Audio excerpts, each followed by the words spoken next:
20টা STV দিয়ে business হয়েছে, অনেকে 150 বিজনেস দিয়ে তারপর বিজনেস হয়েছে, অনেকে আবার 50টা এসটিভি দিচ্ছে তাও বিজনেস। কারণ কি?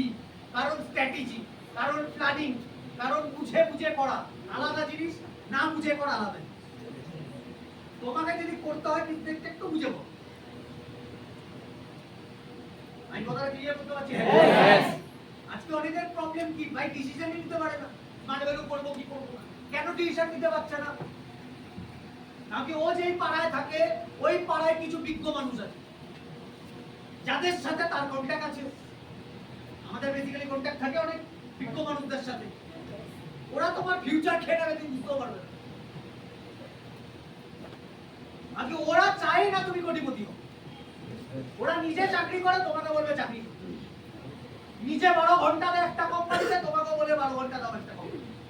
ওরা অন্যের গোলামি করে আসছে, তোমাকে অন্যের গোলামি করতে বলবে, আলাদা কোনো সাজেশন দেবে না। এখানে অনেকে আছে আমরা ভাবি আমাদেরই লাইফের সবথেকে বড় প্রবলেম। আমি একটা পিডিএফ দেখাচ্ছি, হবে দেখানো যাবে? কথা শুনে যাচ্ছে আমার কথা? লাইট অফ হবে, এইদিকে এগুলো থাকবে।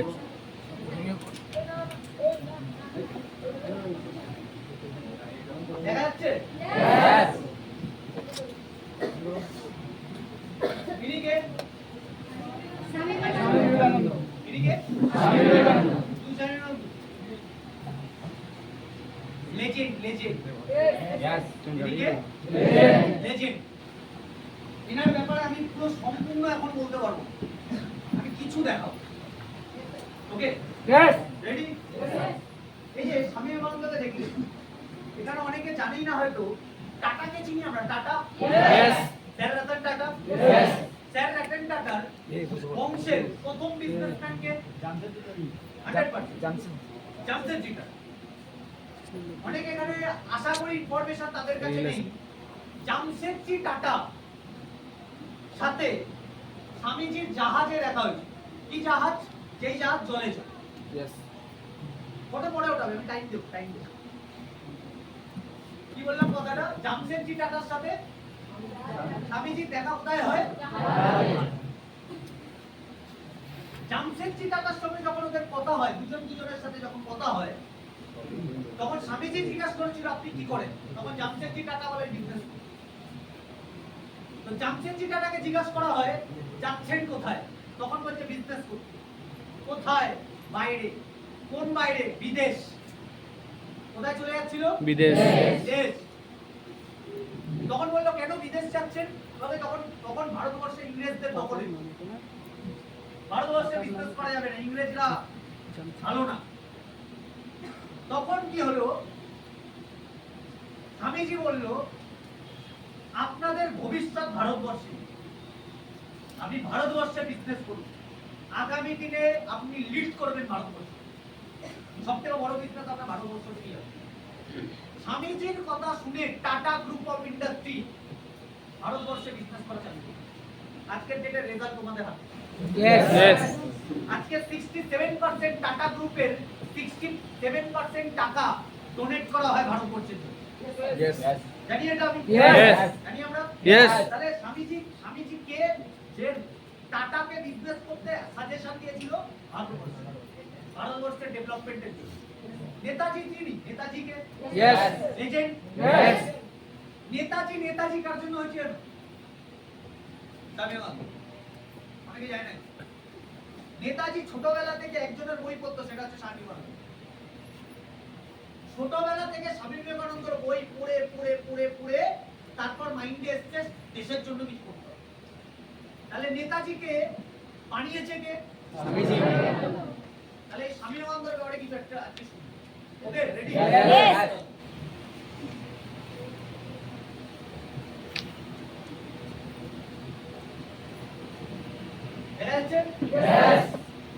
স্বামীজির মহাপ্রয়াণ হলো হয় 39 বছর বয়সে, 1902 সালে। মহাপ্রয়াণ মানে মৃত্যু। কত বছর সালে? এটা শোনো প্লিজ, কত কিছু না, পরে করো, আমি টাইম দেব। কত বছর বাদে? 1902 সালে। কত বছর বয়স? 39 বছর। 39 বছর বয়স মানে কি বিশাল এজ? আমার বয়স এখন 30।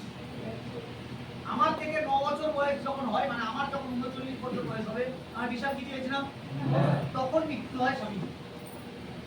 নেক্সট, এবার এখানেও বোঝার ব্যাপার আছে। আমরা 39, মার্কেটে তুমি চলে যাও 40, 45, 65 বছরে লাইফে কিছু করতে পারেনি অনেক মানুষ আছে, কোটি কোটি মানুষ আছে। তিনি 39 বছর বয়সে ভারতবর্ষ কাঁপিয়ে দিয়েছে, পুরো ওয়ার্ল্ড কাঁপিয়ে দিয়েছে। নেক্সট, বেলুড় মঠে তখন রাত 9:10 যখন মারা গেছে, তখন বেলুড় মঠে তখন বাজে কটা? রাত 9:10। তখন বেলুড় মঠে বা তার পার্শ্ববর্তী গ্রামে বিদ্যুৎ ছিল না। বিদ্যুৎ ছিল না মানে তখন কারেন্ট ছিল না, কিন্তু টেলিফোন ছিল। তবুও কোনো সংবাদ মাধ্যম আসেনি বিবেকানন্দের মৃত্যু সংবাদ প্রকাশিত করতে। মজার ব্যাপার, বিবেকানন্দ যখন মারা যায়, তার মানে এটা এখান থেকে প্রুফ, আমেরিকা শিকাগো শহরে বিবেকানন্দ যখন বাদ যায় আর যখন আসে ফেরত, তখন আমেরিকার মতো ফার্স্ট ওয়ার্ল্ড কান্ট্রি বিবেকানন্দের সঙ্গে বিবেকানন্দের কাছে নত হয়ে গেছে। এবার আমাদের পৃথিবীতে ফার্স্ট ওয়ার্ল্ড কান্ট্রি যার কাছে নত হয়ে যায়, তার মানে সে সুপ্রিম। তার মানে পুরো ওয়ার্ল্ড যেখানে বিবেকানন্দের কাছে নত হয়েছিল, সেখানে ভারতবর্ষের কোন সংবাদ মাধ্যম মারা যাওয়ার পরে কিন্তু আসেনি। সংবাদ মাধ্যমের কাজ কি? বড় বড় মানুষদের কভার করা। এখন যদি কোনো সেলিব্রিটি মারা যায়, কেউ ব্যাগ কিনেছে কভার করছে, কেউ মোবাইল কিনেছে, তাহলে সেলিব্রিটিদের সব কভার করছে, তখনও করতো, কিন্তু এনার সময় করেনি। স্বামীজিকে লেজেন্ড, যাকে কে মানে কারানত হয়েছে ফার্স্ট ওয়ার্ল্ড কান্ট্রি। এই কথাটা বুঝতে পারছেন? এটা অপমান কি সম্মান? আমরা কি ভাবছি আমাদের লাইফে সবথেকে বেশি প্রবলেম, আমরাই সবথেকে বেশি অপমান ফিল করি। আমাদের থেকে বেশি অপমান ফিল করা উচিত করেছে না? এটাই লেজেন্ড। নেক্সট, এবং পরের দিন বাংলাদেশের কোনো কাগজেই বিবেকানন্দের মৃত্যু সংবাদ প্রকাশিত হয়নি। প্রশ্ন হচ্ছে বাংলাদেশ কেন বলা হয়? তখন ভারত স্বাধীন হয়নি। ভারতে স্বাধীন বলতে ভারত তখন 3 ভাগে ভাগ হয়, ভারত, পাকিস্তান, বাংলাদেশ। তখন ভারত একই ছিল, তার জন্য এটাকে আমাদেরটাকে কি বাংলাদেশ বাংলা বলা হয়? পশ্চিম বাংলা। বাংলাদেশকে কি বলা হয়? পূর্ব বাংলা। এটা তখন একটাই বাংলা ছিল, তার জন্য বাংলাদেশের কোনো কাগজেই বিবেকানন্দের মৃত্যু সংবাদ প্রকাশিত হয়নি। এমনকি কোন রাষ্ট্রনেতা বা কোন বিখ্যাত বাঙালি কোন শোক জ্ঞাপনও করে। আজকে আমি তোমার কাছে শাহরুখ খান মারা যায়, শাহরুখ খান মারা গেল, সুশান্ত সিং রাজপুত যখন মারা গেছিল, সবাই অবাক হয়েছিলাম, একটু খারাপ লেগেছিল। তার মানে স্বামী বিবেকানন্দ মারা যাওয়ার পরে সবার অবাক হওয়া উচিত ছিল, হয়নি কেন? এটা পরে আসে। এখানে কি লিখছে? লাস্টে যে লিখেছে সে লিখছে, ভাবতে পারেন, মানে ভাবা যায় ব্যাপারটাকে।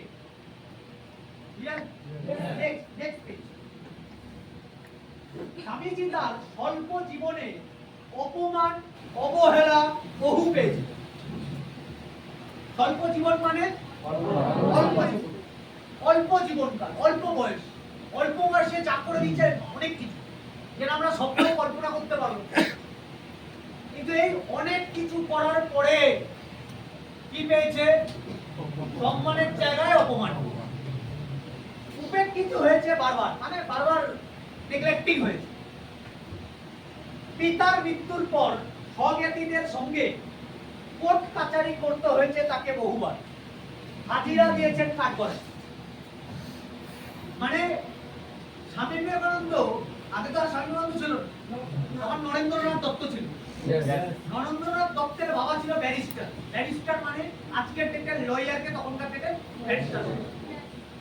ব্যারিস্টার থাকাকালীন ওদের সঙ্গে মানে ওদের রিলেটিভ জয়েন্ট ফ্যামিলি, আগেকার দিনে কলকাতায় সবাই জয়েন্ট ফ্যামিলিতে থাকতো, এরাও জয়েন্ট ফ্যামিলিতে থাকতো, এনারাও।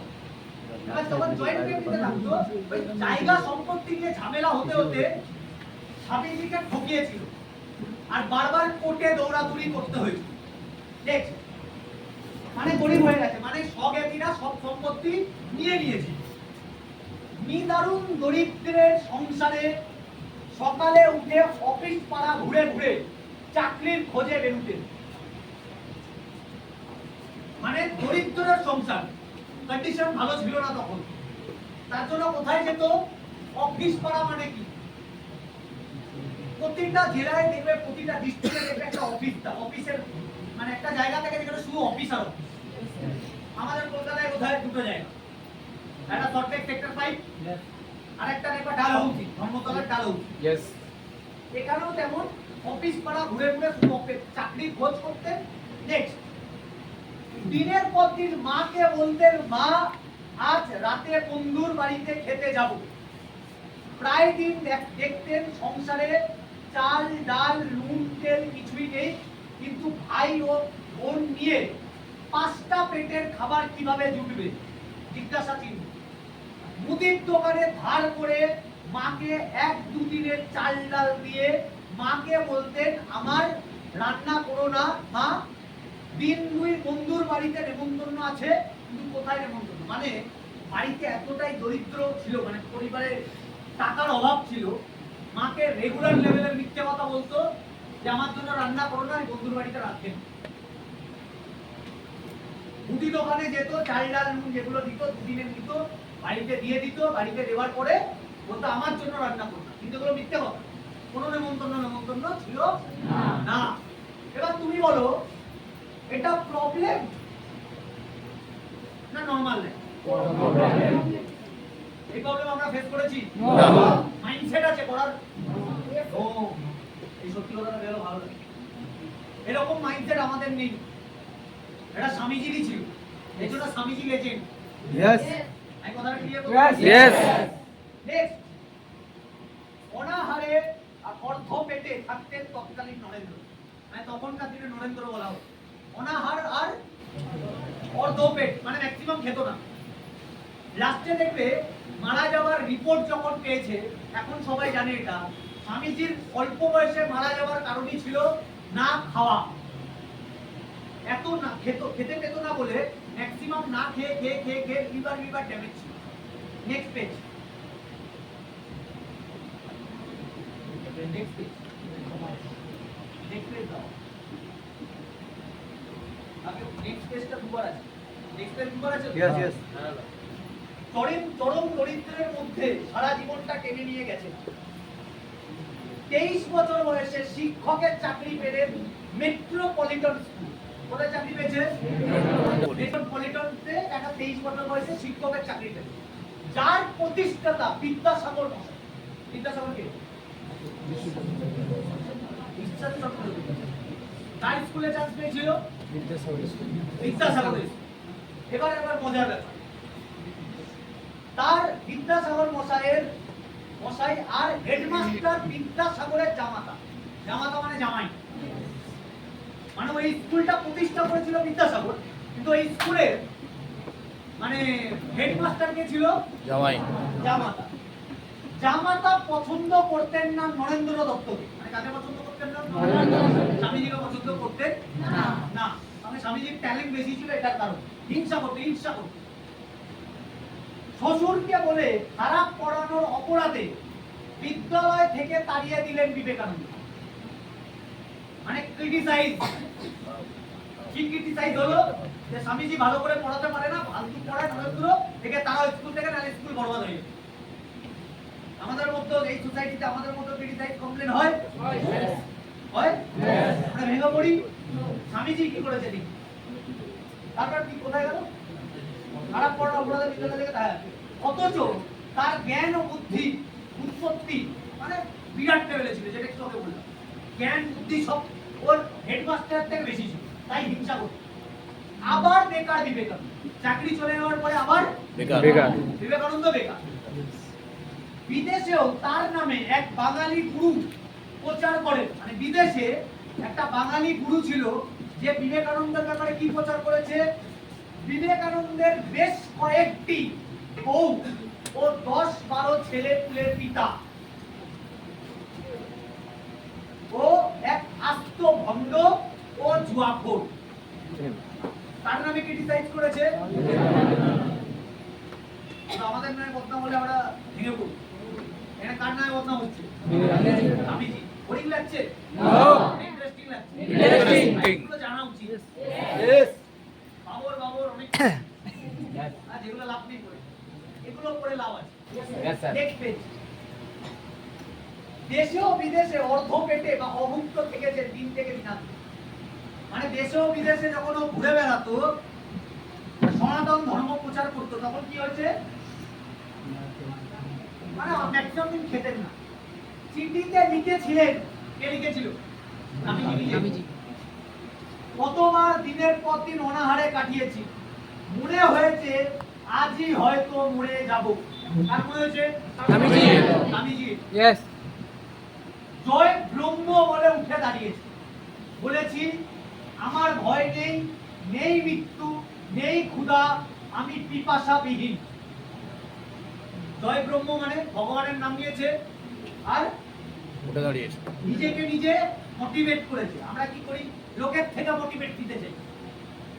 আর স্বামীজি কার থেকে মোটিভেট দিয়েছেন? নিজের ভেতরের শক্তি থেকে মোটিভেট। জয় ব্রহ্ম বলেছে, উঠে দাঁড়িয়েছে, নিজেকে নিজে বলছে আমার ভয় নেই, নেই মৃত্যু, নেই ক্ষুধা, আমি পিপাসাবিহীন।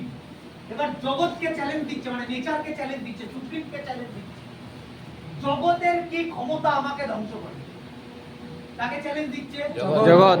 ইউনিভার্সকে চ্যালেঞ্জ দিচ্ছে, তোমার ক্ষমতা নেই আমাদের শেষ করা। আমরা যখন ভেঙে পড়ি, আমরা ভেঙেই পড়ি। আমরা কিন্তু নিজেকে নিজে মোটিভেট করতে জানি, আমরা নিজের সাথে লড়াই করতে জানি না। এটা আমাদের লাইফের সবচেয়ে বড় কথা।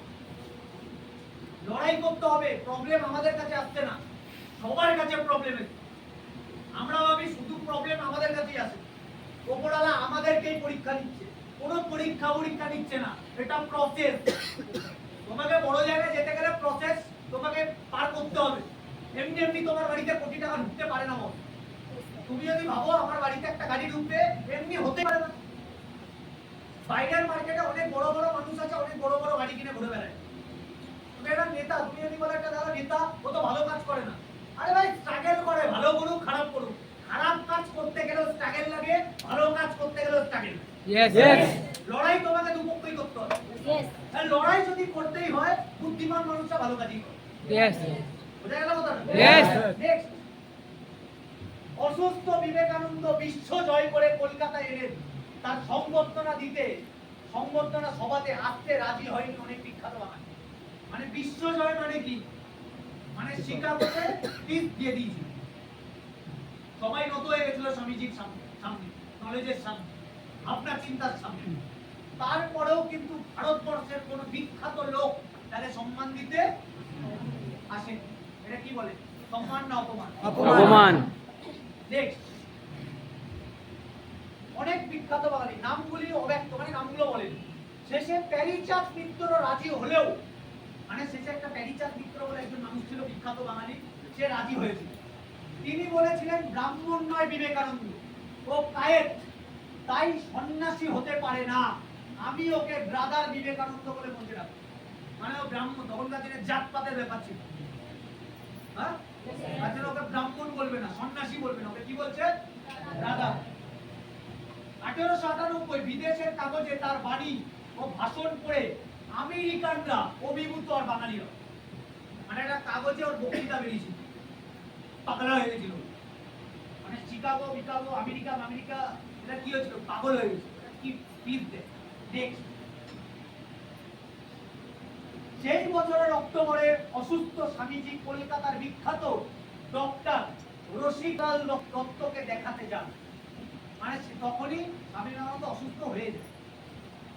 চেম্বার 2 সদর স্ট্রিট, কলকাতা জাদুঘরের পাশের রাস্তা, মানে ধর্মতলায় গেলে দেখতে হবে জাদুঘর, তার পাশের ঘটনা। রোগী বিবেকানন্দকে দেখে সেই সময় 40 টাকা আর ওষুধের জন্য 10 টাকা, মানে আজকে 2021 সালে 2025 সালের কথা বলছি না, 2021 সালে কত টাকার বিল হয়েছিল? 16,000 16,000 টাকা। বিভিন্ন রোগে এটা আক্রান্ত বিশ্বজয়ী, দেখো এখানে কথাটা লেখা আছে, বিশ্বজয়ী কিন্তু দরিদ্র সন্ন্যাসী। বিশ্বজয় করেছে কিন্তু গরিব, টাকা নেই। সন্ন্যাসীর কাছ থেকে বেলুর মঠের জন্য তোলা অর্থ স্বামী ব্রহ্মানন্দ এই টাকা বিখ্যাত বাঙালিকে মানে ডক্টরকে দেয়।